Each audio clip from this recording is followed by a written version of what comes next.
Comment ne plus avoir peur de manquer d'argent? Dans cette vidéo, je vous partage mes réponses à cette question.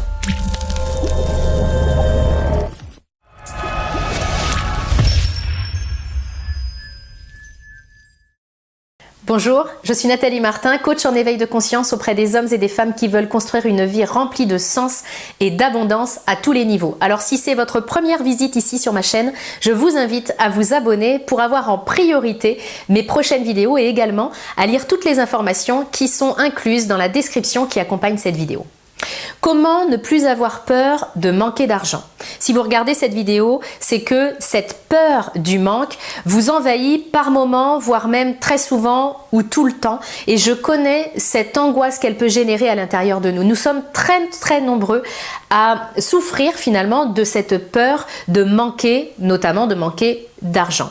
Cette peur en fait résulte finalement de notre passé, de ce que nous avons vécu, de notre rapport à l'argent dans le passé et également de projections, toujours des projections catastrophiques dans le futur. Alors aujourd'hui, je veux vraiment vous donner des clés pour que vous puissiez ne plus avoir peur de manquer d'argent. Premièrement, je vais vous inviter à plonger dans votre histoire familiale.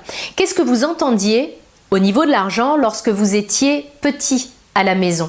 Quelle relation est-ce que vos parents, vos grands-parents nouaient finalement avec l'argent? Est-ce que c'était plutôt une relation de manque ou alors est-ce que c'était plutôt une relation d'abondance? C'est important de revisiter votre histoire familiale par rapport à ça pour comprendre votre propre lien par rapport à l'argent. Deuxièmement, je vous invite à plonger dans vos croyances par rapport à l'argent. Prenez le temps de lister tout ce que vous croyez vrai à propos de l'argent. Les croyances par rapport à l'argent sont très nombreuses dans notre société. On peut se dire que l'argent, ça file vite, ça va plus vite que ça vient, ou alors que l'argent pourrit tout, ou l'argent ne fait pas le bonheur. On a vraiment beaucoup de croyances par rapport à l'argent. Je vous invite à prendre un papier, un crayon et à lister les vôtres. Que croyez-vous vrai par rapport à l'argent?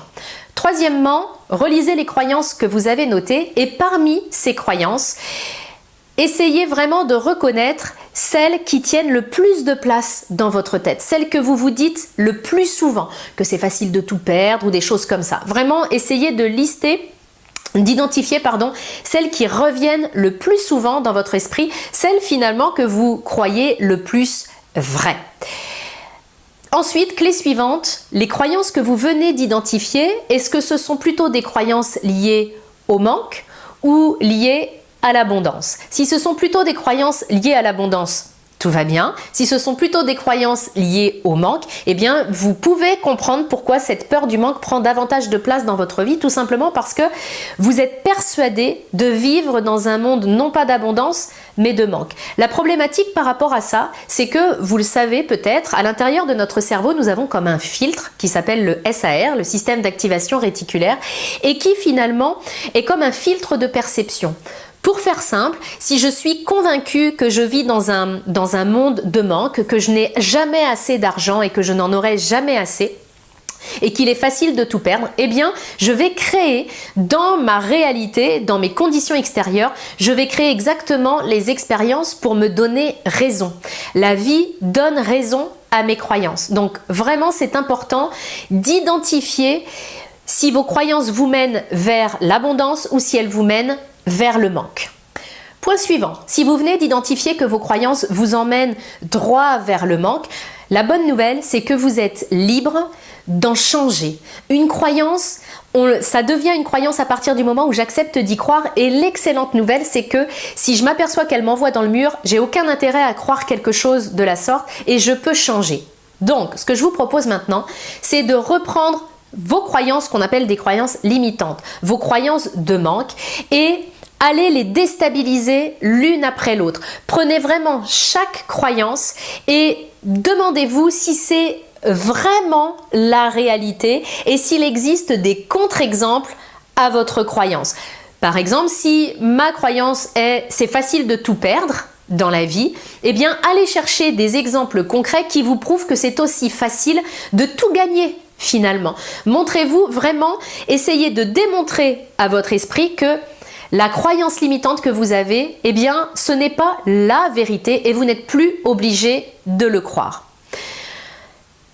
Point suivant, ce qui est important également, on l'a vu, c'est de limiter l'impact de vos croyances limitantes. Et bien maintenant, montez le volume sur les croyances qui vont vous booster. Montez le volume sur les croyances qui vont vous porter et vous font vibrer l'abondance. Ça peut ressembler par exemple à un mantra, donc à une phrase que vous allez vous répéter. Je vous propose celle-ci: je suis l'abondance. Répétez-vous cette phrase ou une autre, vraiment c'est important que vous le ressentiez, mais vraiment une phrase qui va vous permettre de monter le volume sur l'abondance. Vous le savez sans doute et la physique quantique le prouve aujourd'hui, vous attirez ceux qui vibrent finalement à la même fréquence que vous. Donc bien évidemment, si je suis tout le temps dans ma peur du manque, j'attire du manque. Si je monte mes vibrations pour aller vraiment avoir des vibrations d'abondance, eh bien ça va être beaucoup plus facile pour moi de créer l'abondance dans ma vie. Donc montez le volume sur les croyances qui vous portent, sur les croyances qui vous prouvent que vous avez un potentiel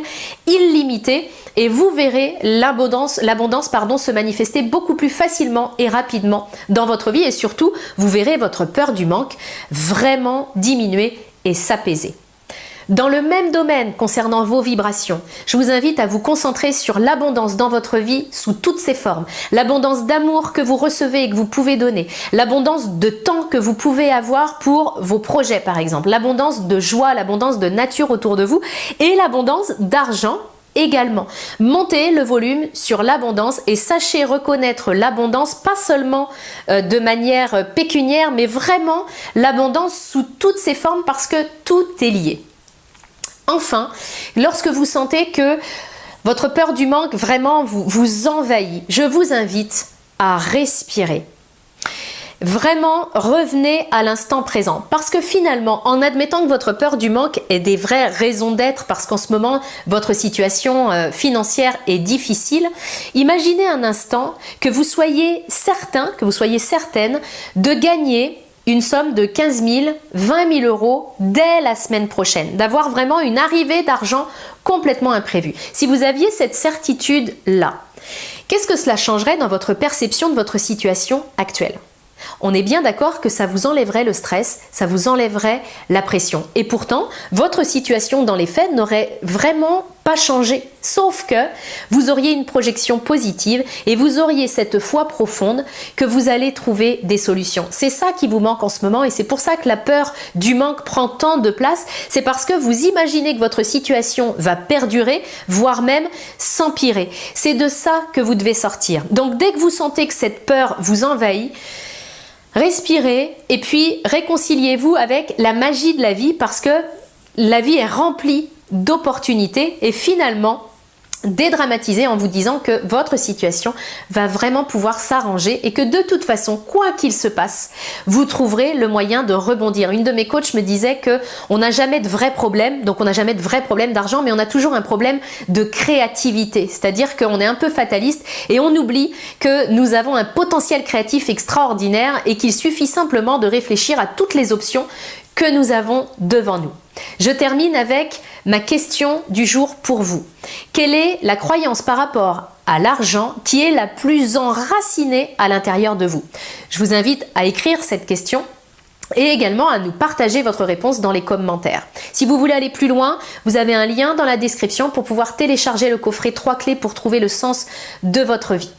Si cette vidéo vous a plu, je vous invite à la partager, la liker et puis comme ça elle pourra aider d'autres personnes à sortir de cette peur du manque.